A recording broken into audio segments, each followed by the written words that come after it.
dikasihi oleh Tuhan. Shalom. Puji Tuhan saudara ya. Percayalah bahwa setiap pertemuan-pertemuan ibadah saudara itu bukanlah suatu kebetulan saudara ya. Setiap jiwa yang sudah datang ke rumah Tuhan, saya percaya itu semua bukan satu kebetulan, itu semua atas pekerjaan Roh Kudus saudara. Karena ini adalah rumah Tuhan saudara. Tidak gampang untuk datang ke rumah Tuhan. Tidak gampang datang untuk beribadah ke rumah Tuhan. Saudara, firman Tuhan mengatakan ketika kita mau berbuat sesuatu yang baik, yang jahat itu sudah menunggu di depan pintu. Dan kalau sampai pada sore hari ini, kita sudah melangkahkan kaki datang ke rumah Tuhan, duduk di rumah Tuhan. Saudara percayalah, itu adalah pekerjaan Roh Kudus dan ada rencana Tuhan yang indah. Saudara, mari kita mau siapkan hati, kita mau dengar satu firman Tuhan. Tahukah saudara dalam firman Tuhan, saudara, ada sebuah kejadian di mana murid-murid Tuhan Yesus mengalami suatu kebutuhan yang begitu besar, sementara yang ada pada mereka cuma sedikit. Saudara ingat cerita mengenai 5 roti dan 2 ikan. Pada saat itu murid-murid dan bahkan Tuhan Yesus diperhadapkan dengan suatu kebutuhan yang sangat besar. Mereka harus memberi makan 5.000 orang. Kebutuhan Tuhan Yesus pada waktu itu harus ada makanan saat itu untuk memberikan makan 5.000 orang. Sementara yang mereka punya, yang ada pada mereka cuma 5 plus 2, 5 roti dan 2 ikan. Bagaimana bisa mencukupi kebutuhan yang begitu banyak?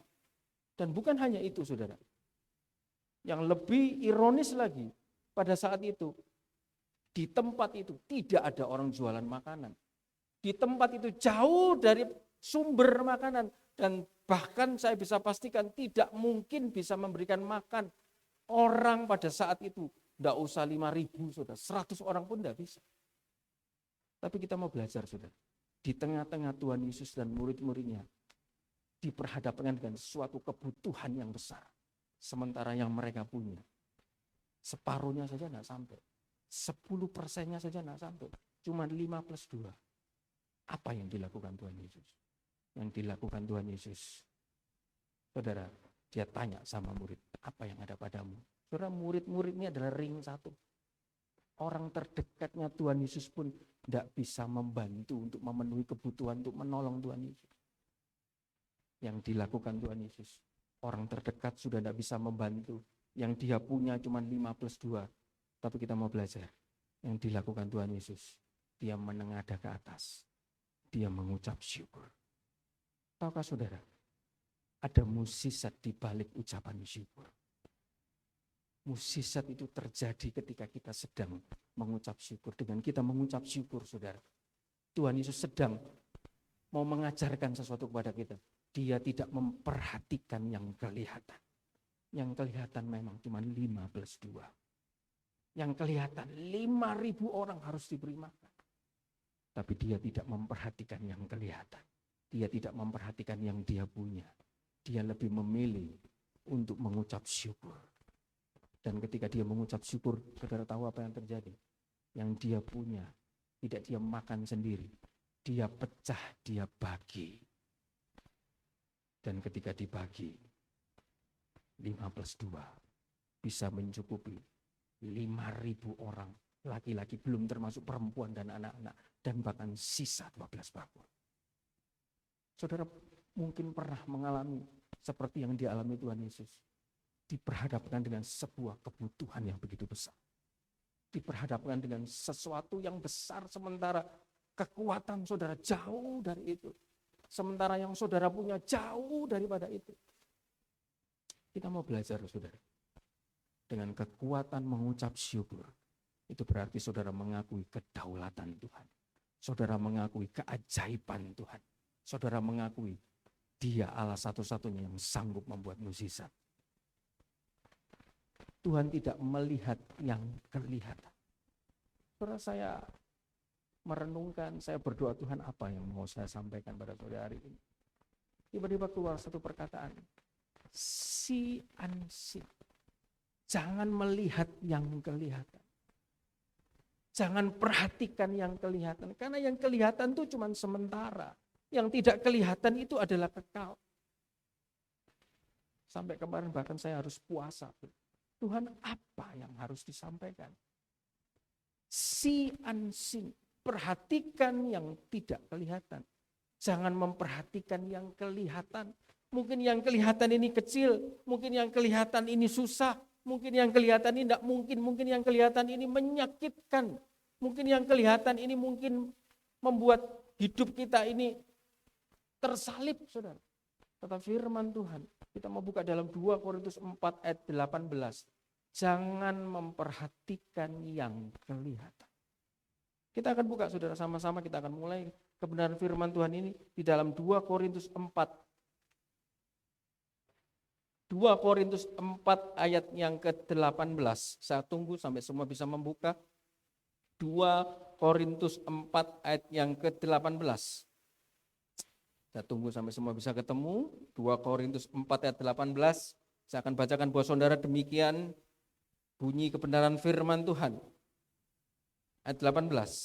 Sebab kami tidak memperhatikan yang kelihatan, melainkan yang tak kelihatan. Karena yang kelihatan adalah sementara, sedangkan yang tak kelihatan adalah kekal. Saudara, bagaimana jadinya kalau Tuhan Yesus pada waktu itu fokusnya hanya 5 roti 2 ikan. Dia marah sama murid-muridnya. Kamu ini gimana sih? Kamu disuruh cari, kamu tahu kan ini orangnya banyak. Ngapain kamu kasih saya 5 roti 2 ikan? Ini tidak bisa berfungsi apa-apa. Dia marah sama muridnya. Kamu tuh gimana sih kok kamu tidak prepare mengenai makanan? Ini kita ini melayani banyak orang. Tapi pada waktu itu fokusnya Tuhan. Bukan yang kecil, bukan yang kelihatan, bukan masalahnya. Tapi dia berfokus, dia punya Bapa yang tidak kelihatan. Yang ketika dia mengucap syukur di tengah-tengah masalah. Justru yang kelihatan ini, saudara. Ini berangsur-angsur tidak kelihatan. Yang tidak kelihatan, yang tidak pernah dia pikir, yang tidak pernah dia lihat. Yang dari surga ketika Tuhan mengucap syukur. Itu turun. Dan mukjizat itu terjadi. Saudara, hari ini saya tidak tahu apa yang sedang diperhadapkan Tuhan di dalam hidup saudara sekalian yang kelihatan mata saudara. Saudara, lihat di dalam perikop ini Paulus sedang mengajarkan kita, jangan kamu lihat yang bisa dilihat. Mungkin kita melihat, waduh, ibadah cuman begitu-begitu saja. Saudara, dengan kita ibadah ini, kita ini sedang memperhatikan yang tidak kelihatan.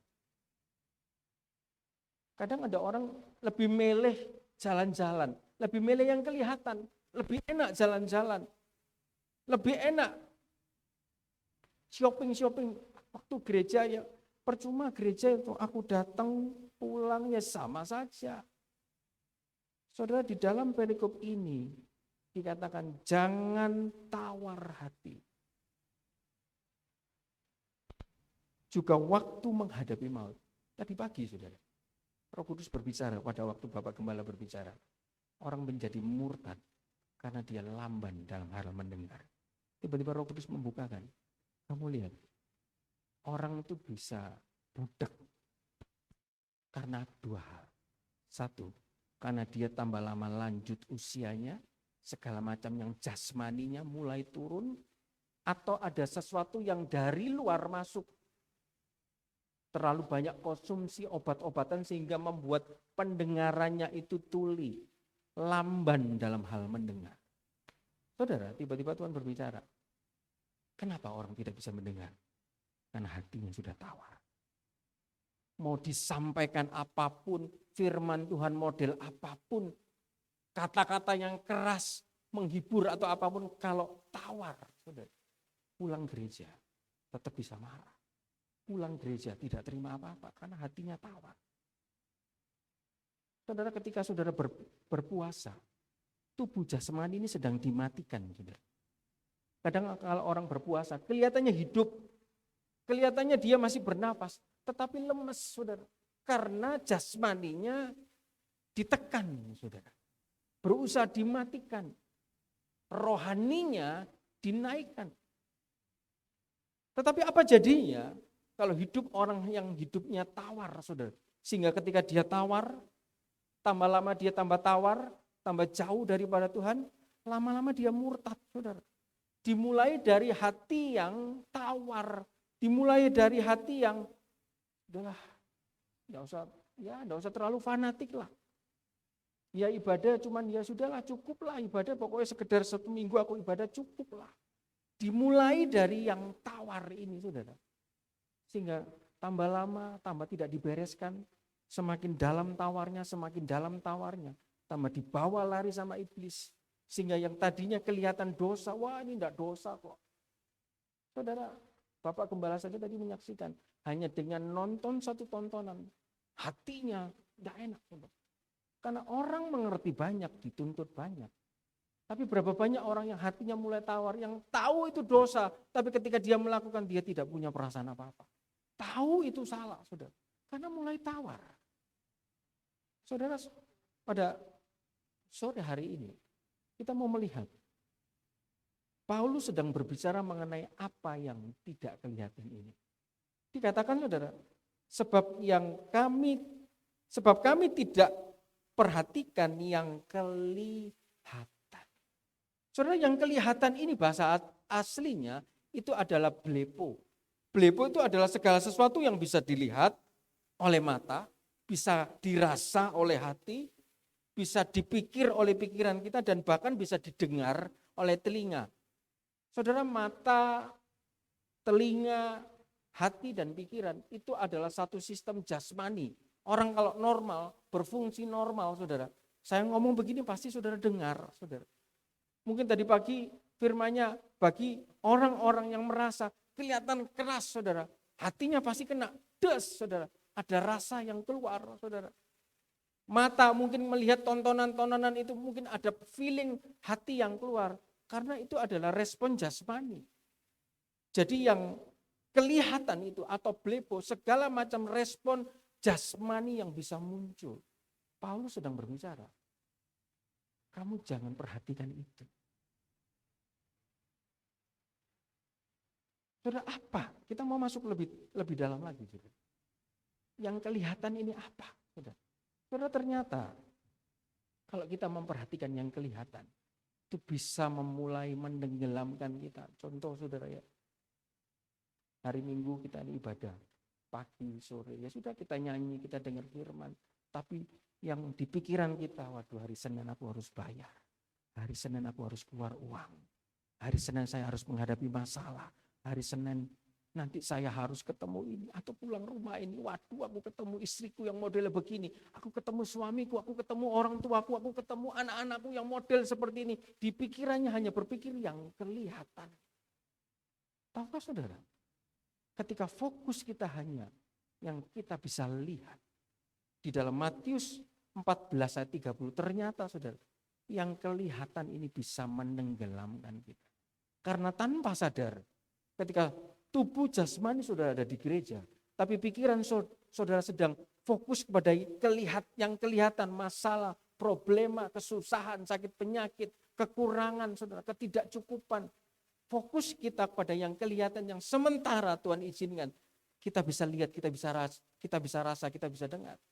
Di dalam Matius 14 ayat 30, ketika Petrus mulai berjalan di atas air, dia sudah mulai bisa berjalan di atas air, bisa berjalan di atas kemustahilan. Tiba-tiba tubuh jasmaninya ketika dirasanya tiupan angin, dia mulai merasa. Lihat sudah, jasmaninya mulai merasa. Hatinya, dagingnya mulai merasa. Ketika rasa ini, saudara, rasa jasmani ini tidak segera dipinggirkan. Takut muncul, bimbang datang, bingung muncul. Alkitab mencatat, ketika Petrus memperhatikan yang kelihatan, dia mulai tenggelam. Hari ini masalah apa yang saudara hadapi? Yang Tuhan izinkan saudara bisa lihat. Tuhan izinkan saudara bisa dengar. Jangan perhatikan itu. Tapi perhatikan yang tidak kelihatan. Apa yang tidak kelihatan, saudara? Saudara, di dalam 2 Korintus 4 ayat 8 sampai 9, kita lihat. 2 Korintus 4 ayat 8 sampai 9 itu bagian di atasnya.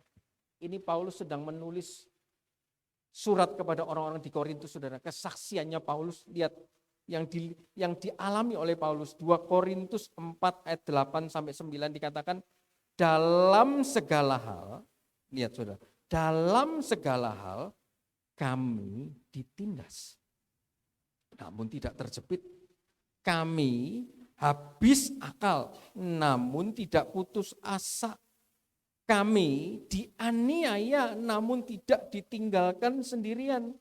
Kami dihempaskan, namun tidak binasa.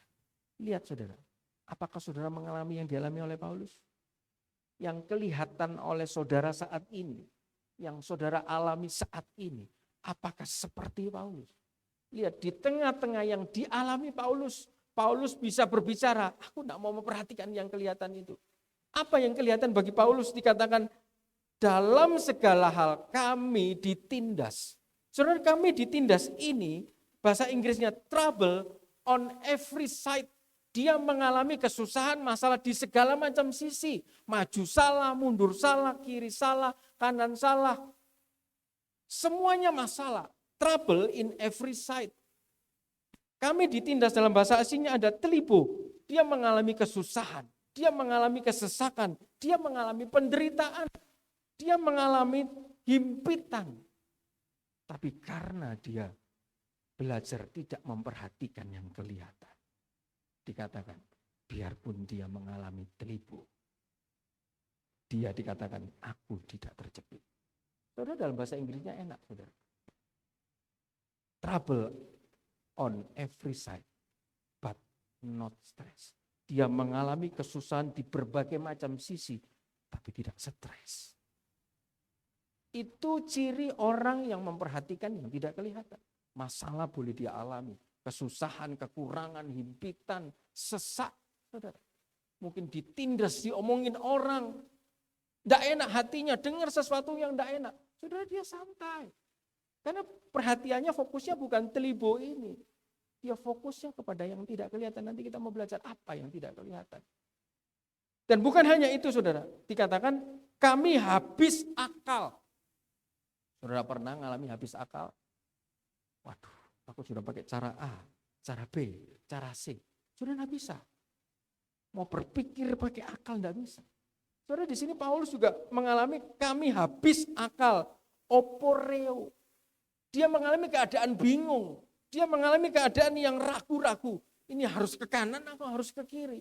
Ini harus maju atau harus mundur? Dia mengalami hal termangu-mangu kayak orang delongop, saudara. Orang ngelamun gak jelas. Seperti orang yang tidak punya pendirian. Seperti orang yang tidak punya pegangan, saudara. Seperti orang yang sudah peluruku semua sudah habis. Jurusku semua sudah habis. Saudara, saya pernah mengalami habis akal. Diizinkan Tuhan harus mengurus sesuatu yang bukan job di saya, bukan spek saya, tapi Tuhan izinkan, saudara. Saya pakai cara A, enggak bisa, cara B, enggak bisa, cara C, enggak bisa. Ya sudah, tunggu besok. Selama 1 minggu saya coba, semua enggak bisa. Tiba-tiba diingatkan, kenapa kok kamu tidak berdoa? Kenapa kok kamu pakai kekuatanmu sendiri? Kamu berdoa, minta hikmat sama Tuhan. Saudara lihat kemarin kesaksian saudara Andre. Dia bukan teknisi, saudara. Dia diizinkan ketemu sesuatu hal yang tidak pernah dia pegang. Tetapi ketika dia berdoa, secara manusia mungkin dia sudah kehabisan akal. Seperti Paulus habis akal. Tetapi karena Paulus tidak memperhatikan yang kelihatan. Dikatakan ketika dia habis akal, dia tidak putus asa. Tadi pagi mungkin banyak orang yang putus asa.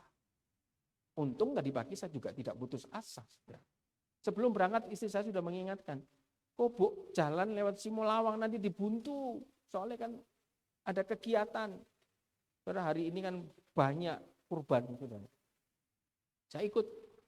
Saya lewat Tugu Pahlawan, saya mau belok Indrapura, ditutup. Putar lagi, saudara. Saya mau lewat Demak, saudara. Jalan tol sana, ditutup, saudara. Sudah saya belok kanan, saudara. Belok kanan saya mau lewat Dupak, saudara. Ditutup. Waduh. Semua ditutup, putar balik, disuruh putar balik, saudara. Tak lihat, wah ini mungkin ada gang bisa masuk ini. Saya bisa mau terobos ke sana, Dupak baru. Saya masuk, ditutup. Semua ditutup, semua ditutup. Ini pulang wae. Tapi saya tidak putus asa. Tuhan kasih saya jalan. Akhirnya tiba-tiba ada sepeda motor satu giring saya, Pak itu loh lewat sana Pak. Saudara, kadang kita menemui hal yang demikian. Tuhan mau lihat apakah kita putus asa atau enggak. Kalau kita memperhatikan yang kelihatan, kita pasti putus asa. Percuma bagi gereja, toh hidupku biasa-biasa saja. Tidak terjadi terobosan apapun. Percuma kasih persembahan, aksi peduli, toh tidak ada yang kulihat. Saudara, karena kita sedang memperhatikan yang kelihatan. Paulus sedang mengajarkan kita, jangan kamu oporeo, jangan kamu bingung, jangan kamu ragu-ragu, jangan kamu memperhatikan yang kelihatan. Dan ketika dia mengalami habis akal, dia tidak putus asa. Lihat apalagi yang kelihatan bagi Paulus, dikatakan kami dianiaya namun tidak ditinggalkan sendirian. Saudara, dianiaya itu dioko, itu artinya dikejar, diburu, dipepet. Saudara, hari-hari ini ada yang dikejar. Besok lo harus bayar bunga. Besok lo kamu hutangkan waktunya bayar kredit card. Itu lo besok waktu bayar cicilan. Besok harus bayar A, bayar B. Belum bisa bayar dikejar sama penagih hutang. Dikejar, diburu, dipepet. Saudara. Yang kelihatan yang dialami Paulus itu seperti itu saudara. Dia dikejar siapa? Orang-orang Romawi saudara dikejar sama dia. Dipukuli, disuruh buka baju, dipukuli, dimasukkan penjara yang paling dalam. Itu yang kelihatan yang sedang Paulus alami. Saudara. Tapi di tengah-tengah itu semua dia berbicara. Ketika dia ditindas, dia tidak ditinggalkan sendirian. Kenapa dia berbicara demikian? Karena dia sedang memperhatikan. Tidak apa-apa, mungkin secara fisik aku melihat ini semua. Tapi aku percaya aku punya Tuhan yang besar. Aku punya Tuhan yang besar. Dan imannya mulai bersepakat. Sehingga terjadi pertolongan Tuhan. Dan apalagi yang kelihatan sama Paulus dikatakan, kami dihempaskan namun tidak binasa. Saudara, dihempaskan ini artinya adalah kata balo, dijatuhkan, dibanting, dibuang, diasingkan. Lihat saudara, ada 4 hal yang dialami oleh Paulus. Yang kelihatan ini semua. Apakah saudara mengalami seperti Paulus 4 ini? Lihat, biarpun Paulus mengalami 4 hal yang menurut saya ini sudah paling berat, level paling tinggi. Tapi dari mulutnya dia bisa berbicara, aku tidak memperhatikan yang kelihatan. Saudara, di situ saya kasih gambar. Mungkin saudara kalau pergi ke laut, saudara ya, saudara lihat sepi, kosong. Saudara tidak bisa lihat apa-apa. Ini laut kok kosong, sepi, tidak ada kehidupan. Karena saudara sedang melihat dengan mata jasmani, saudara. Yang saudara lihat, kapasitas mata jasmani kita hanya cuma mampu melihat jarak sampai berapa meter, saudara. Tidak bisa tembus seperti Superman. Tapi tahukah saudara, di bawah laut ada kehidupan. Ada begitu banyak ikan-ikan yang sering kali Bapak Gembala makan yang enak-enak, saudara. Yang mata jasmani kita tidak bisa lihat. Bagian pertama ini kita mau belajar. Di tengah-tengah yang kelihatan ini, seolah-olah menyusahkan kita, melemahkan kita, saudara. Percayalah, yang tidak kelihatan itu ada sesuatu yang Tuhan punya rencana yang indah. Saudara, kadangkala yang kelihatan ini membuat kita ini lemah, saudara. Ya kan, lemes, letih, lesu, tidak bergairah. Siapa yang tidak letih, siapa yang tidak lesu, saudara ya. Besok, saudara seringkali kalau kesaksian Bapak Gembala, kalau dia buka cek, saudara ya, hatinya deg-deg ser, saudara sudah jatuh tempo ceknya itu, tetapi yang kelihatan uangnya tidak ada. Tidak ada yang bisa dilihat. Mau pinjam ke siapa, semua sudah dipinjami semua. Teman-teman sudah pada lari semua. Membuat, waduh, lemah. Saya kasih tahu satu rahasia. Pada waktu, saudara Paulus ini lihat. Paulus ini, dia ini orang yang dipanggil Tuhan. Yang punya lebih daripada satu jabatan. Dia rasul juga, dia nabi juga, dia guru juga, saudara. Dia punya jabatan-jabatan yang banyak. Saudara. Berarti kan dia ini orang yang baik. Dia ini orang yang diurapi dan dipakai Tuhan. Sudah seharusnya dong Tuhan ini jaga dia. Sudah seharusnya dong doanya Paulus ini didengar sama Tuhan. Dia sudah disiksa loh demi Tuhan, saudara. Dia sudah masuk penjara loh, demi Tuhan. Dia sudah terombang-ambing kapal loh. Tidak bisa makan loh, dicaci. Mau dirajam batu loh, hanya demi Tuhan loh. Saudara lihat, tadi pagi kesaksian Bapak Gembala. Bapak Gembala ini baru cuma melakukan satu bagian, memperhatikan orang lemah. Tapi dia sudah berbicara. Satu bagian saja dilakukan. Saudara, doanya Om ini semua sudah terjawab. Saudara lihat, Paulus ini lebih dari itu semua. Dan bahkan lebih dari saya, dari semua orang ini lebih, saudara. Tubuhnya sudah mengalami tindasan secara fisik. Kita mungkin tidak secara fisik, mungkin dengar kata-kata yang tidak enak, sudah sakit hati. Tapi Paulus ini sudah dicambuk secara fisik, saudara. Sudah benar-benar dijebloskan dalam penjara, iya. Ditali, iya. Dipasung, iya. Dibuang, iya. Dihempaskan, iya. Ditindas, dihimpit, iya. Harusnya kalau dia bicara, dia berdoa. Tuhan dengar. Tapi ada satu kebenaran firman Tuhan yang ketika saya baca ini, saudara, Tuhan mengajari saya satu hal. Di dalam 2 Korintus 12 ayat 9 sampai 10, saudara, pada waktu itu Paulus sedang berdoa kepada Tuhan. Di tengah-tengah pelayanannya yang begitu luar biasa, lihat dia sedang berdoa kepada Tuhan. 2 Korintus 12 ayat 9 sampai 10. Saya akan bacakan buat saudara 2 Korintus 12 ayat 9 sampai 10, demikian firman Tuhan. Tetapi jawab Tuhan kepadaku, cukuplah kasih karuniaku kepadamu, bagimu, sebab justru dalam kelemahanlah, garis bawahi, justru dalam kelemahanlah kuasaku, kunya itu besar saudara, kuasaku menjadi sempurna. Sebab itu terlebih suka aku bermegah atas kelemahanku, supaya kuasa Kristus turun menaungi aku. Karena itu aku senang dan rela di dalam kelemahan, di dalam siksaan, di dalam kesukaran, di dalam penganiayaan dan kesesakan oleh karena Kristus. Sebab jika aku lemah, maka aku kuat. Saudara, ini apa sih yang sedang dibicarakan sama Paulus ini apa? Dia ini sudah berdoa 3 kali sama Tuhan. Tuhan, ini ada duri dalam dagingku. Cabutan Tuhan. Aku ini mau melayani Engkau. Kalau ada duri dalam daging, ini kan menghambat. Saudara, duri dalam daging itu sampai, lihat saudara, di dalam ayat ke-7 dikatakan itu adalah utusan iblis. Saudara, ternyata saudara, di tengah-tengah pelayanan Paulus yang sukses, ternyata saudara, ada iblis yang jadi duri dalam dagingnya. Lihat ayat ke-7 saudara, dikatakan, dan supaya aku jangan meninggikan diri karena pernyataan-pernyataan yang luar biasa itu, maka aku diberi suatu duri dalam dagingku, yaitu seorang utusan iblis untuk menggocoh aku. Lihat saudara, kadangkala saudara, kita kalau di rumah atau dimanapun kita tengking itu setan, kita tengking itu roh-roh jahat.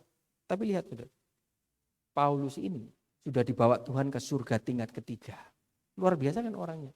Tapi kenapa kok sama Tuhan dikasih utusan iblis? Diizinkan ada utusan iblis menggocoh dia. Dia sudah menerima pernyataan-pernyataan yang luar biasa daripada Tuhan. Dia sudah mengalami, sudah pikul salib, sudah bayar harga. Level top, levelnya dewa, saudara. Tetapi kenapa kok diizinkan Tuhan? Ada utusan iblis dan bahkan Paulus sampai berdoa 3 kali.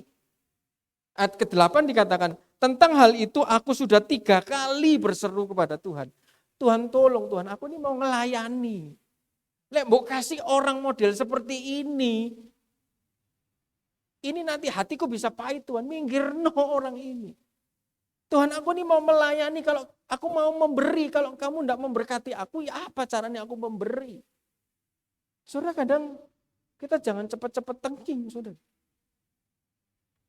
Kita tanya sama Tuhan, ini semua diizinkan terjadi itu untuk apa? Paulus saja, saudara, dia sudah melakukan banyak hal itu, dia berdoa 3 kali sama Tuhan. Utusan iblis itu Tuhan ngomong apa? Cukup kasih karuniaku kepadamu. Saudara, Tuhan sedang mau mengajar sesuatu sama Paulus. Dan juga mau mengajar kepada saudara dan saya sore hari ini. Di tengah-tengah kesulitan, masalah yang saudara bisa lihat, yang seolah-olah melemahkan, sekali lagi, melemahkan rohani atau iman saudara. Itu adalah caranya Tuhan untuk ketika kita lemah, kita tidak mampu, kita tidak bisa, kita harap kita sandar sama Tuhan. Tuhan, aku ini sudah umur, anakku belum kawin, aku tidak punya pekerjaan. Saudara, hari ini saya dipertemukan orang, saudara. Dia pengusaha stationery, dia pengusaha kaos kaki, dia pengusaha cotton bud. Dia punya anak 2, satunya sudah kuliah, satunya sudah bekerja. Tahukah saudara? Dia bangun rumah, dia punya istri cantik saudara. Tiba-tiba istrinya selingkuh dengan tukang yang bangun rumah. Orang-orang sudah dikasih tahu dia, tapi dia tidak percaya. Masa istriku selingkuh sama tukang? Tetapi kok tambah lama kelakuan istrinya ini tambah aneh sudah. Setiap malam kalau mau tidur, mesti dia tidak tidur dulu, dia duduk di ruang tamu sambil memandang handphonenya, sambil ketawa-ketawa sendiri, sambil senyum-senyum sendiri. Akhirnya si klien saya laki ini ngambil tindakan, sudah handphone istrinya disadap. Jadi setiap WA yang masuk di handphone istrinya, itu akan muncul di handphone anaknya laki-laki. Dan nanti anaknya ini akan lapor sama papanya. Dia panggil IT, dia bayar, dia tanya nomor istrinya, dia tanya nomor handphone istrinya, model handphone istrinya, sudah diutak-atik sama IT, tek, sudah nyambung ke handphone anaknya. Dan hari itu, seperti dunia itu runtuh. Anaknya bisa membaca perselingkuhan mamanya dengan tukang. Aku kangen loh sama kamu. Ayo kapan kita keluar lagi? Ayo kapan kita ke hotel lagi? Mohon maaf saudara ya, coba aku kepingin lihat punyamu. Saudara, itu semua dibaca sama anaknya. Dan ditunjukkan sama si orang ini. Dan dia, orang ini sedang berbicara di depan meja saya. Ya apa perasaanmu? Kualek. Saudara, hari-hari ini kadang yang kelihatan itu menyakitkan. Saya cuma bisa bicara. Mungkin kalau saya jadi kamu, dalam nama Tuhan Yesus, saya tidak bisa seperti kamu. Dia baca WA dari si selingkuhan ini. Aku kepingin lihat punyamu. Tiba-tiba istrinya sudah berdiri, masuk kamar mandi, dan difoto klik. Itu semua nyambung ke handphone anaknya. Coba perasaan suaminya seperti apa? Terus kamu ya apa ketika tahu itu? Wis, besok itu sudah mau tak ambil, mau tak bunuh istriku. Tapi, saudara, di rumah yang dia beli, di rumah yang sedang dia bangun, istri yang tiap hari dia tidak kerja dikasih uang sama dia. Coba bayangkan, kita bisa sama-sama membayangkan. Saya tidak tahu, mungkin secara manusia itu berat. Saya cuma bilang, kamu sudah lama ya mundur daripada Tuhan. Dia cuma senyum. Apa yang kamu alami itu tidak kebetulan. Mungkin yang kamu alami akibat dari apa yang kamu tabur. 1, kalau kamu tidak pernah menabur salah, mungkin Tuhan izinkan akan ada rencana besar. Tidak semua seperti ini. Tolong bantu aku kualek. Karena saya juga berpikir, ternyata si tukang ini main kuasa gelap. Saudara. Istrinya sudah dibawa lari, sudah cerai, malah milih ngekos, saudara. Saya mau ditunjukkan kos-kosannya. Tuhan belum gerakan apa-apa terhadap saya. Saudara, kadang yang kelihatan ini melemahkan, menyakitkan. Tetapi Paulus ini sedang diajar sama Tuhan. Utusan iblis ini, aku izinkan stay di sebelahmu untuk menggocok kamu. Supaya kamu tidak sombong. Supaya kamu tidak lupa diri. Supaya kamu tidak lupa daratan. Oh, lihatan ini siapa? Saya Paulus, sudah dibawa ke surga tingkat 3, sudah mendapat pernyataan-pernyataan ilahi. Saudara, ternyata utusan iblis itu adalah penyakit, saudara. Dan ketika itu Tuhan izinkan, Paulus minta, Tuhan angkatkan penyakitku supaya aku ini bisa melayani lebih lagi. Tuhan bilang apa? Saudara? Cukup kasih karuniaku. Sebab ketika kamu lemah, kuasaku sempurna. Ini yang penting, saudara. Apa yang kelihatan, yang kita alami, yang saya alami sore hari ini. Mungkin itu melemahkan dalam sisi ekonomi, melemahkan dalam sisi kesehatan, melemahkan mungkin dalam sisi rumah tangga. Waduh, saya ini kalau ketemu orang tua saya ini atau mertua saya ini pasti salib. Waduh, kalau saya ketemu sama anak saya ini, diajak ngomong satu, tapi kok jawabnya 1000, salib, hati saya tidak enak. Waduh, kalau saya ketemu suamiku model seperti tadi suami ini ketemu istrinya, pada saat itu dia tahu tidak langsung dicerai, sudah tidak dicerai. Dibiarkan dulu supaya dia ini dikasih tahu baik-baik, tapi tidak bisa bertobat. Bayangkan dia tahu hal itu, dia harus hidup lagi, sama-sama lagi, beraktivitas lagi, saudara. Kelihatan itu lemah. Tapi firman Tuhan mengajarkan pada kita pada sore hari ini, di dalam kelemahan kita, kuasa Tuhan itu sempurna. Saudara ucap syukur. Sehingga Paulus itu mengucap syukur. Jadi karena itu aku senang rela. Ayat 10 saudara. Ditindas, ngalami kesukaran, ngalami kesesakan. Jadi saudara kalau hari ini ngalami kesusahan uang, saudara lemah dalam hal keuangan, ucap syukur saudara. Karena nanti ada kuasa Tuhan yang bisa menyempurnakan kelemahan saudara. Kalau hari ini saudara mungkin secara fisik lemah, ucap syukur saudara, nanti kuasa Tuhan yang akan menyempurnakan, menguatkan saudara. Mungkin kalau secara hubungan seperti tadi kesaksian klien saya ini lemah saudara, ucap syukur. Tadi ingat saudara, dalam bersyukur itu ada mukjizat saudara. Bergantung sama Tuhan. Jangan hati ini tawar saudara. Kalau tawar, dengar begitu, enggak usah dengar begitu saudara. Keluar gereja orang bisa ngamuk saudara, bisa teriak. Saudara, Paulus ini sedang mengajarkan sesuatu kepada kita. Penderitaan orang benar, kalau itu seizin Tuhan. Tuhan itu punya rencana. Rencananya apa? Lihat Paulus sampai 3 kali berdoa kepada Tuhan. Alkitab mention sudah 3 kali aku minta sama Tuhan. Saudara, ada kelipat gandaan. Tuhan mau ketika dengan kelemahan-kelemahan ini, kita tambah banyak jam-jam doa kita. Kita tambah banyak, saudara, giat berdoa. Saudara, dengan kelemahan ini Paulus tidak bisa sombong, saudara. Dia bisa ini, bisa itu, loh, kamu cek lemah 1 loh. Kamu tidak sempurna macam Paulus. Saudara, kadang kalau orang bisa semua ada di atas angin seperti Daud, saudara. Semua bisa, semua tersedia, semua gampang, saudara. Perang selalu menang. Pertama kali saudara saya ingat perkataan Bapak Gembala. Alek kalau jalan terus berhasil terus tidak pernah jatuh, tidak punya pengalaman. Saya pernah punya pengalaman saudara. Dengan sekarang orangnya sudah meninggal, saudara. Diizinkan. Saya konsul dengan Bapak Gembala, sudah Lek jalan ini. Tapi jalan itu tidak berhasil sehingga saya harus mempertanggungjawabkan. Seolah-olah saya ini nanti akan dipermalukan. Dan simpel saja, kalau saya terima omongan Bapak Gembala itu secara daging, enak ngomong. Alek kalau sukses terus mana bisa belajar. Sekali-sekali jatuh. Tapi justru itu saya masih ingat sampai sekarang. Pengajaran Bapak Gembala. Lek, uangmu kan masih di dia. Kamu kan cuma ngomong 5 juta. Uangmu di dia kan sudah lebih dari itu. Kamu nanti besok mau ke sana mau di sidang, ada istrinya, ada anaknya. Kamu ngomong.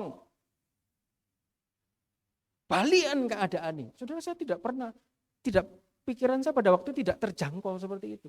Pikiran saya sudah kelihatan, waduh, ngamuk orangnya, wah dicap Alek kok ngene, mau dilaporkan polisi segala macam. Bapak Gembala bilang, besok kamu datang. Besok semua kumpul, dengerin dulu. Habis itu di depan anaknya, di depan istrinya. Iya, saya lakukan ini karena suamimu tidak bayar. Ini uang baru 5, tapi uang saya di suamimu lebih dari ini. Uangnya saya yang ada di papamu lebih dari ini. Balikin keadaannya Lek. Soalnya di situ saya belajar nilai itu. Sampai sekarang saya ingat. Saudara, kadang-kadang kita diizinkan mengalami sesuatu. Saudara, Paulus diizinkan mengalami hal ini supaya dia ini rendah hati, saudara. Tidak semuanya selalu Paulus berhasil, sukses. Masih ada satu utusan iblis digocok sama diizinkan Tuhan. Kalau ini tak cabut nanti orang ini sombong. lupa ingatan, lupa daratan, wah malah percuma, sia-sia yang dilakukan semua. Enggak apa-apa Paulus, justru kamu lemah di sini, kamu bisa harap saya. Saudara, tadi pagi juga diputar, saudara. Di dalam Mazmur 126 ayat 5 sampai ke 6. Dikatakan orang-orang yang menabur dan dengan mencucurkan air mata. Saudara, saya renung-renungkan. Saudara, kalau nabur, orang petani, saudara, kalau mau nabur sudah punya benih, saudara. Kalau nabur, perasaannya kan harus happy, senang, mau nabur di apa sinuan. Tapi apa ya caranya? Dia nabur sambil nangis. Berat loh, saudara. Dia nabur, tapi dia sambil nangis, sambil mengalami masalah, sambil mengalami himpitan, sambil mengalami kelemahan. Tapi dikatakan, ketika engkau mengalami kelemahan, tabur. Saudara, saya tidak sedang berbicara mengenai tabur uang, saudara. Dikatakan Mazmur 126 ayat 5 sampai ke 6, orang-orang yang menabur dengan mencucurkan air mata. Mencucurkan air mata, ini adalah cerita pada waktu itu bangsa Israel sedang mengalami, dia ditawan, saudara. Dia disekap, dia jadi tahanan. Dan tiba-tiba firman Tuhan ini keluar terhadap seorang nabi, kamu nulis, biarpun kamu nabur dengan mencucurkan air mata, biarpun sekarang yang kelihatan ini lemah, melemahkanmu, menyusahkanmu, menyesakkanmu, menghimpitmu, mendesakmu, mengejarmu, memepet saudara dan saya hari ini, membuat kita lemah. Saudara, tabur. Saudara, tabur apa? Lihat, ketika ada orang mau menabur di saat lemah, dikatakan akan menuai dengan bersorak-sorai. Saudara, dikatakan orang yang berjalan maju dengan menangis. Saudara, kalau berjalan maju tanpa nangis gampang. Saudara pernah lihat ibu tadi, saudara, dia sambil menangis, saudara. Sudah mau terhuyung-huyung mau ke belakang, saudara. Saudara, tidak gampang loh. Orang mengalami kelemahan, orang mengalami tangisan, tapi dia harus tetap berjalan. Kadang orang stuck, mundur, mengalami kesusahan, mengalami masalah, mengalami himpitan, nangis saja. Sudah ingatannya, waduh, sudah dibawa lari pikirannya sama iblis. Tidak bisa move on, tidak bisa berjalan maju. Sudah. Tapi firman Tuhan mengatakan, ketika diizinkan kondisi kita mungkin mengalami kelemahan, sampai kita menangis, sampai kita mencucurkan air mata, tetap jalan, nak, tetap go, maju, tabur. Saudara, ini bukan tabur hanya mengenai tabur uang, saudara. Saya belajar satu hal. Menabur yang namanya penyembahan. Ketika kita lemah. Kenapa kok hari-hari ini Bapak Gembala? Jam doanya, jam penyembahannya. Kadang dia WA mungkin jam 2, setengah 3, atau jam 4. Saudara, justru di tengah-tengah kita mengalami kelemahan. Yang kelihatan A, kelihatan B, kelihatan C, kelihatan D. Ini semua melemahkan. Tapi justru di saat kita melemahkan, ada ayat tadi, Mazmur 126. Di saat kelemahan-kelemahan itu mungkin kita nangis, Tuhan tolong, Tuhan tolong. Tabur penyembahan, saudara. Tabur penyembahan, saudara. Saudara, segala sesuatu itu diawali dari alam roh dulu. Kalau saudara sudah menang dalam alam roh, alam kenyataannya ini juga pasti menang. Firman Tuhan mengatakan ketika engkau menghadapi masalah, tapi engkau lemah, maka kecillah kekuatanmu. Saudara, Paulus ketika dia sudah disiksa, sudah dianiaya, sudah kehabisan akal, sudah dicambuk, saudara. Perhatikan saudara, dia sudah dijebloskan dalam penjara, dia sudah dipasung. Dia bisa ngambil keputusan, ngambil sikap. Kok susah ya ngelayani Tuhan ya? Kita mau lihat saudara, bagian-bagian terakhir dalam kisah 16. Kisah 16 ayat 22 sampai 24. Kisah 16 ayat 22 sampai dengan yang ke-24. Kisah 16 ayat 22 sampai 24 saya akan bacakan buat saudara, ini cerita mengenai Paulus, saudara, dan Silas. Kisah 16 ayat 22 sampai 24. Demikian firman Tuhan. Ayat 22. Juga orang banyak bangkit menentang mereka. Lalu pembesar-pembesar kota itu menyuruh mengoyakkan pakaian dari tubuh mereka. Ini Paulus dan Silas. Dan mendera mereka. Perhatikan yang pertama. Pakaiannya sudah dikoyakkan. Paulus sudah dipermalukan. Yang kedua. Setelah mereka berkali-kali didera. Setelah pakaiannya dikoyakkan, dipermalukan, tubuhnya berkali-kali didera. Yang kedua. Mereka dilemparkan ke dalam penjara. Setelah ditelanjangi, didera berkali-kali, dilemparkan dalam penjara yang paling dalam. Kepala penjara diperintahkan untuk menjaga mereka dengan sungguh-sungguh. Setelah dilempar ke penjara yang paling dalam, sudah level penjagaannya harus yang paling level tinggi. 24. Sesuai dengan perintah itu, kepala penjara memasukkan mereka ke ruang penjara yang paling tengah dan membelenggu kaki mereka dalam pasungan. Bukan sekedar pasungan. Pasungan yang kuat. Lihat yang kelihatan yang dialami Paulus, saudara. Dia sudah ditelanjangi di tengah orang banyak. Paulus dan Silas lagi mengabarkan Injil. Lagi melakukan pekerjaan Tuhan. Tiba-tiba di tengah-tengah orang banyak diizinkan sama Tuhan. Telanjangi orang itu. Saudara kan sudah dipermalukan. Tapi demi Tuhan loh. Ini untuk Kristus. Yang kedua bukan karena dosa loh saudara. Yang kedua, setelah pakaiannya dikoyakkan, tubuhnya berkali-kali didera. Yang ketiga, satu dilemparkan dalam penjara. Habis ditelanjangi, dipermalukan, dipukuli, dicambui. Seperti hewan dijejak gitu saudara. Masuk dalam penjara. Penjara ya kalau enak, yang paling dalam pula. Sudah masuk dalam penjara, sudah badannya luka-luka, lebam semua. Badannya lebam. Mukanya lebam, hatinya pun juga malu, saudara ya kan. Mungkin dilihat orang, loh Rasul Paulus sing khotbah. Kok telanjang di depan orang, digepuki lagi. Saudara mukanya sudah hilang, saudara. Tubuhnya sakit semua. Harusnya dapat perawatan, pengobatan, dapat makan, tapi tidak dapat itu semua. Dimasukkan dalam penjara yang paling dalam, disuruh dijaga yang paling ketat. Dan bukan cuma itu, harusnya dia bisa beristirahat. Oke lah masuk penjara, enggak apa-apa. Yang penting, aduh Tuhan, aku hari ini capek. Pagi tadi aku sudah dihakimi, ditelanjangi, sampai siang digepuki. Belum selesai sore dimasukkan penjara. Ya wes lah masuk penjara, wes aku tak istirahat sebentar. Tapi di penjara pun yang paling dalam dia tidak bisa beristirahat. Dia dipasung dengan pasungan yang paling kuat. Lihat saudara. Ketika dia mengalami, mungkin dia tidak ditulis sama Alkitab. Mungkin hatinya wih susah ya ikut Tuhannya. Mungkin Silas sedang berbicara, ini skenario saya. Paulus, ikut Tuhan ya kok susah ya. Kita ini sedang mengabarkan Injil. Mungkin dia bisa mengucapkan ini. Kok kita dipukul ya? Kok kita dipermalukan ya? Aduh, capek aku Paulus. Mungkin ada skenario seperti itu yang Alkitab tidak mencatat. Tapi lihat saudara, ketika mereka mencucurkan air mata, mereka lemah, susah, yang mereka tabur. Reaksi yang dilakukan oleh Paulus, ayat 25. Kisah 16 ayat 25 dikatakan, tetapi kira-kira tengah malam, Paulus dan Silas berdoa dan menyanyikan puji-pujian.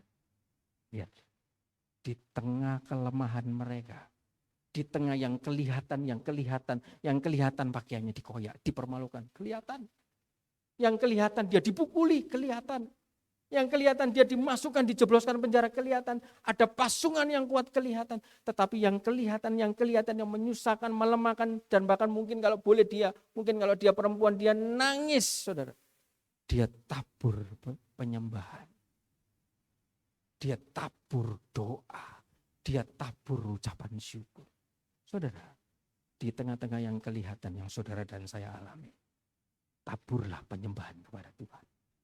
Reaksi Paulus dan Silas, reaksi Tuhan Yesus ketika menghadapi kesusahan, ketidakcukupan, kebutuhan begitu banyak. Reaksi yang Paulus dan Silas hadapi ketika dia mengalami deraan, tindasan, himpitan. Dia tidak bereaksi, bersungut, marah, mundur tanpa berita. Tapi dia menabur penyembahan. menabur sambil mencucurkan air mata. Nilai ini yang saudara mau, Tuhan mau saudara dan saya belajar. Saudara, ketika saya renungkan ini, tiba-tiba saya nangis sendiri. Tuhan, saya tidak ada apa-apanya dengan Paulus. Kalau cuma sekedar begini saja, ini jauh sama Paulus. Kalau Paulus bisa. Tuhan ampun, mungkin kadang, biarpun saya pengkhotbah di sini, saudara ya. Kadang ini kita hidup masih dalam daging, saudara. Kadang ini daging mau muncul, saudara. Saya pernah, saudara. Ini saya telanjang, jadi Bapak Gembala bilang saya telanjang. Diizinkan, saudara. Ada beberapa orang yang mengganggu keluarga saya. Saya tahu orang itu. Saya kenal sama orang itu.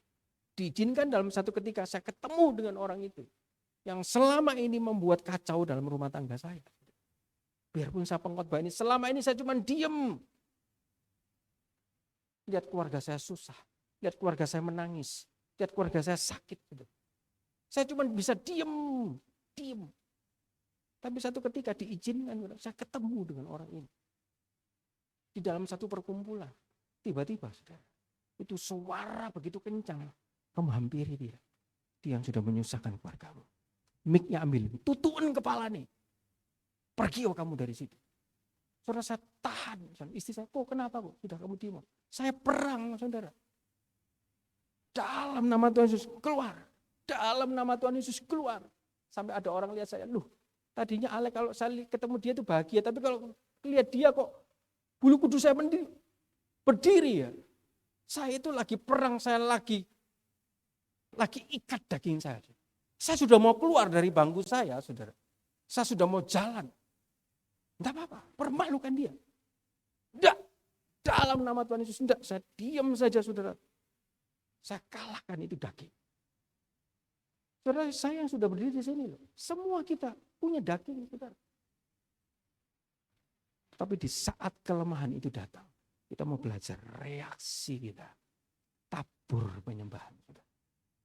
Tabur ucapan syukur. Tabur doa kita. Lihat saudara, di tengah-tengah kelemahan, kesusahan yang dialami oleh Paulus. Reaksi dia berdoa, bernyanyi. Dan bukan hanya berdoa dan bernyanyi. Dikatakan ayat 25. Tetapi kira-kira tengah malam Paulus dan Silas berdoa dan menyanyikan puji-pujian kepada Allah. Dan orang-orang hukuman lain mendengarkan mereka. Saudara, kadang-kadang di tengah kesusahan kita harus menguatkan orang lain. Di tengah kita lagi butuh, kita harus memperhatikan kebutuhan orang lain dulu. Saya bisa bicara karena saya pernah punya pengalaman, saudara. Di saat istri saya punya kebutuhan, anak saya punya kebutuhan, diri saya punya kebutuhan, rumah tangga saya punya kebutuhan. Tetapi seperti Tuhan Yesus tadi, kebutuhannya 5.000, yang punya ada 5 atau 2. 5 atau 2 ini pun diizinkan orang minta 5 dan 2. Mau enggak kamu kasih? Di tengah-tengah Paulus mengalami kesusahan, dia tabur penyembahan, dia juga jadi berkat buat orang hukuman lain, orang yang susah yang lain. Saudara, kalau saudara mau mengalami hal supranatural, saudara harus menang dulu di alam roh. Lihat, ketika semua yang sudah dialami Paulus dan Silas, dia bereaksi, dia tabur penyembahan dengan mencucurkan air mata. Dia berjalan menangis sambil menabur benih. Dia tabur benih, tabur ucapan syukur, tabur puji-pujian, tabur penyembahan. Mungkin didengar, Tuhan terima kasih Tuhan, saya ngalami ini. Tuhan terima kasih, aku percaya Engkau akan tolong aku. Tuhan terima kasih. Saudara, kadang kalau orang sudah black out, saudara, Tuhan pokoknya terima kasih lah sama Tuhan. Ngucap syukur lah pokoknya. Biarpun sakit, biarpun susah, biarpun hatinya enggak kuat, Tuhan terima kasih. Aku percaya kamu pasti tolong saya. Tuhan terima kasih, aku percaya kamu pasti buka jalan buat saya. Biarpun jalannya buntu, enggak ada jalan. Dihina orang, dijelekan orang, dimaki orang. Pokoknya terima kasih lah pokoknya. Sambil mungkin nangis. Sudah. Saya pernah mengalami hal itu. Dan ini yang dilakukan Paulus dan Silas. Di tengah-tengah dia didera, badannya sakit, dipasung lagi. Saudara, pasungan pada zaman itu, saudara. Bisa dilihat saudara. Kakinya itu dipasung yang kuat. Habis pasungan itu saudara disambungkan dengan satu rantai.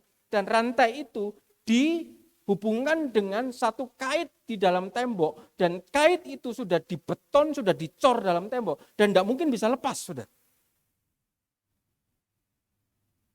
Satu yang saya kepingin saudara juga mendapatkan berkat ketika saya belajar ini saudara.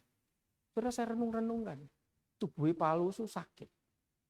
Saudara kalau saya pulang berenang saudara dengan Bapak Gembala, steam sauna itu bawaannya kepingin tidur, nyenyak, saudara, enak.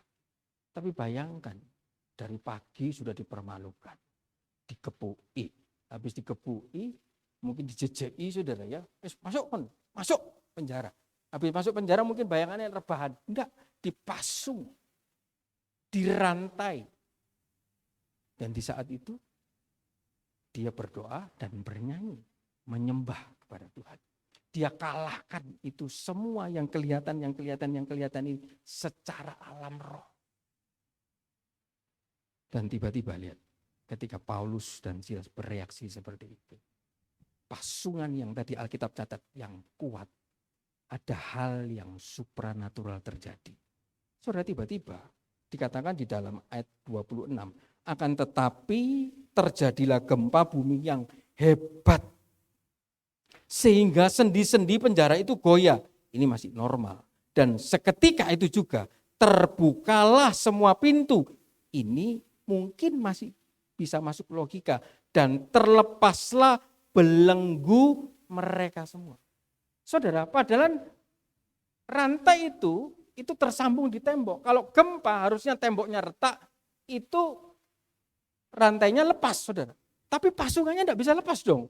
Kan pasungannya tidak nyambung sama itu. Tetapi aneh di sini.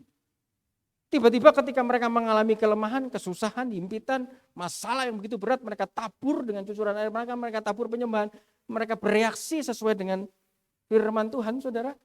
Tiba-tiba hal yang supranatural terjadi, tiba-tiba terjadi gempa. Kenapa kok tidak ambruk penjara nih?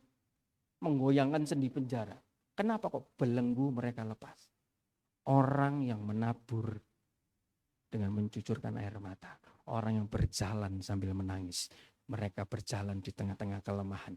Mereka di tengah-tengah kelemahan sambil menangis. Mereka masih bisa menabur. Dikatakan akan pulang dengan membawa berkas-berkasnya Tuhan. Saudara, hal yang tidak pernah saudara pikirkan. Hal yang tidak pernah saudara lihat. Yang tidak pernah terpikir oleh Paulus dan Silas. Tapi ketika mereka tabur penyembahan mereka. Semua yang mengikat belenggu mereka. Masalah mereka. Ketidakcukupan mereka. Dikatakan semua terlepas. Semua terbuka. Saudara belajar memperhatikan yang tidak kelihatan. Ini yang terakhir, yang betul-betul terakhir. Saudara di dalam 2 Raja-Raja 6 ayat 9-12. Kita jangan jadi Kristen bujang. Apa maksudnya saudara? Saudara, Elisa itu punya bujang. Elisa pergi ke kota, bujangnya ikut. Elisa makan, bujangnya makan. Elisa mungkin mandi, bujangnya mandi. Elisa tidur, bujangnya juga tidur. Harusnya bujang ini kan ilmunya hampir setara dengan Elisa dong. Karena dulu Elisa juga jadi bujang, bujangnya Elia. Iya kan saudara? Tetapi aneh saudara. Bujang ini sudah sering bersama-sama Elisa, dia sudah melihat tuannya, gurunya melakukan mukjizat, melakukan hal-hal supranatural saudara. Tetapi ketika dia melihat musuh, saudara pada waktu itu, saya kasih gambaran cerita sebentar, 5-10 menit lagi selesai saudara. Saudara pada waktu itu Israel sedang perang dengan Aram. Dan Aram ini sedang menyusun rencana, sudah nanti di kota ini, nanti bangsa Israel itu kita kepung. Dan itu hanya dibicarakan di orang-orang Aram. Tiba-tiba karena Elisa ini seorang imam Tuhan, seorang nabi Tuhan. Saudara orang yang jadi imamnya Tuhan, orang yang melayani, ada di dalam kemah suci saudara. Itu orang yang akan diberikan visi, orang yang akan diberikan petunjuk sama Tuhan. Tiba-tiba Elisa dikasih petunjuk sama Tuhan. Kamu ngomong sama bangsa Israel, jangan lewat situ. Itu sudah dipasang perangkap sama Raja Aram. Saudara tiba-tiba Israel yang tadinya jurusannya ke A, dia putar balik. Sudah dia tidak lewat A. Raja Aram ini ngamuk saudara. Siapa yang sudah membocorkan hal ini? Kan ini tidak ada yang tahu. Tiba-tiba ada satu orang, tidak ada yang membocorkan raja. Tapi mereka punya imam, mereka punya nabi yang dikasih tahu. Siapa namanya? Elisa. Di mana dia sekarang? Saudara, pada waktu itu Raja Aram ngamuk, saudara ya. Dia sudah prepare semua, dia mau hancurkan, dia merasa dia akan berhasil, siapkan semua, Israel ini pasti akan kalah. Tiba-tiba rencananya semua gagal, gara-gara Elisa. Tiba-tiba saat itu juga Elisa di tempat mungkin di Tanjung Torowitan 35. Ayo serbu ke sana. Dia bawa kudanya, dia bawa pedangnya, dia bawa pasukannya, serbu Elisa. Elisa cuma 2 orang, Elisa dan bujang. Mungkin ada di Tanjung Torowitan, mungkin ada Bapak Herman, Bapak Gembala dan Agus, cuma 2 orang. Tiba-tiba saudara, di luar gereja ini sudah penuh dengan tank, sudah penuh dengan orang-orang berbadan tinggi, berbadan besar. Sudah penuh orang-orang bawa parang, bawa pisau, bawa mandau, saudara. Dan itu dilihat Agus, dan itu dilihat bujang Elisa, saudara. Dia lihat, takut. Saudara lihat di dalam 2 Raja-Raja 6 ayat 9. 2 Raja-Raja 6 ayat 9, saudara. Apa yang dikatakan sama bujang ini, saudara. Kita jangan jadi Kristen bujang, saudara. 2 Raja-Raja 6 ayat yang ke-9. Saya akan bacakan buat saudara 2 Raja-Raja 6 ayat 9. Demikian firman Tuhan. Tetapi abdi Allah menyuruh orang kepada Raja Israel mengatakan, awas, jangan lewat dari tempat itu sebab orang Aram sudah turun menghadang ke sana. Itu tadi cerita mengenai yang Aram. Yang bujangnya inilah, ini ayat yang ke-14. 2 Raja-Raja 6 ayat 14.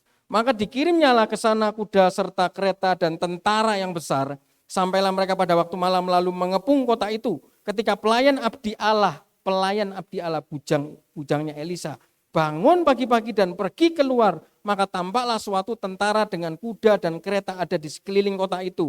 Lalu berkatalah bujangnya itu kepadanya, celaka tuanku. Tiba-tiba di luar gereja aku lihat, waduh, ada orang besar-besar banyak. Orang dari Medan, orang dari Aceh, orang dari Ambon, banyak, besar-besar, hitam-hitam, bawa pisau, bawa mandau. Wih, mobil-mobil, ada pistol, takut kan aku. Ketakutan karena dia melihat yang kelihatan.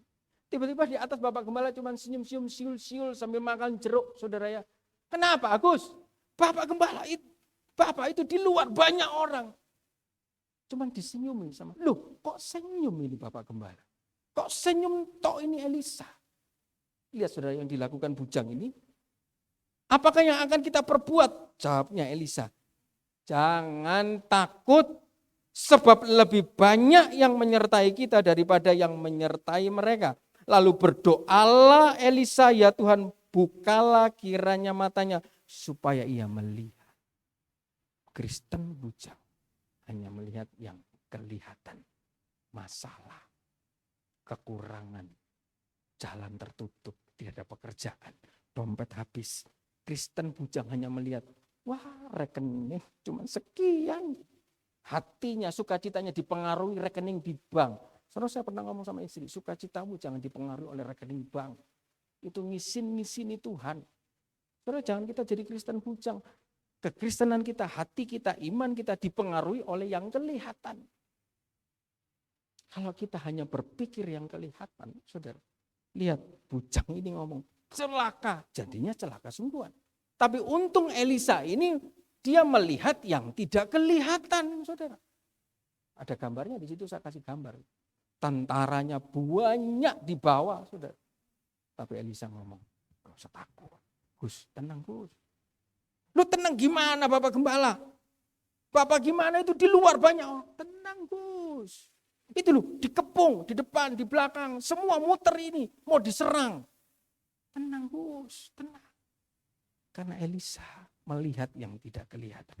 Ternyata saudara, setelah berdoa, dibuka matanya. Baru dia melihat. Ada kereta berapi yang menyertai Elisa. Tahukah saudara, yang tidak kelihatan, yang sedang menyertai saudara dan saya, itu lebih besar dari masalah saudara. lebih besar dari kelemahan saudara. Berapa banyak orang hanya memperhatikan yang kelihatan. Dan ketika dibuka matanya, Agus ini, bujang ini. Oh iya, makan nih. Tuan Elisa, tenang, makan nih Bapak Gembala, makan jeruk ongkang-ongkang. Tinggal sweet turun, itu kereta kuda, itu turun. Hancur semua di depan. Saudara ingat Musa? Ketika dia perang, dia berdoa di topang Harun dan Hur. Ketika tangannya mulai turun, mulai kalah. Tetapi tangannya mulai naik, penyembahannya mulai naik, maka menang. Saudara, tangan penyembahan itu adalah seperti orang pimpin dirijen. Kereta, pertolongan dari surga, pertolongan yang tidak terlihat. Ketika saudara menyembah, saudara menggerakkan yang dari surga turun dalam hidup saudara. Ketika saudara mengalami kelemahan, taburlah penyembahan itu. Betul-betul ayat terakhir Wahyu 3 ayat 8, saudara. Akan ada pintu terbuka buat saudara dan saya. Wahyu 3 ayat ke-8, akan ada pintu terbuka buat saudara dan saya. Kalau kita bisa melakukan ini, Wahyu 3 ayat yang ke-8, demikian firman Tuhan, saya akan bacakan sebagai ayat terakhir. Aku tahu segala pekerjaanmu.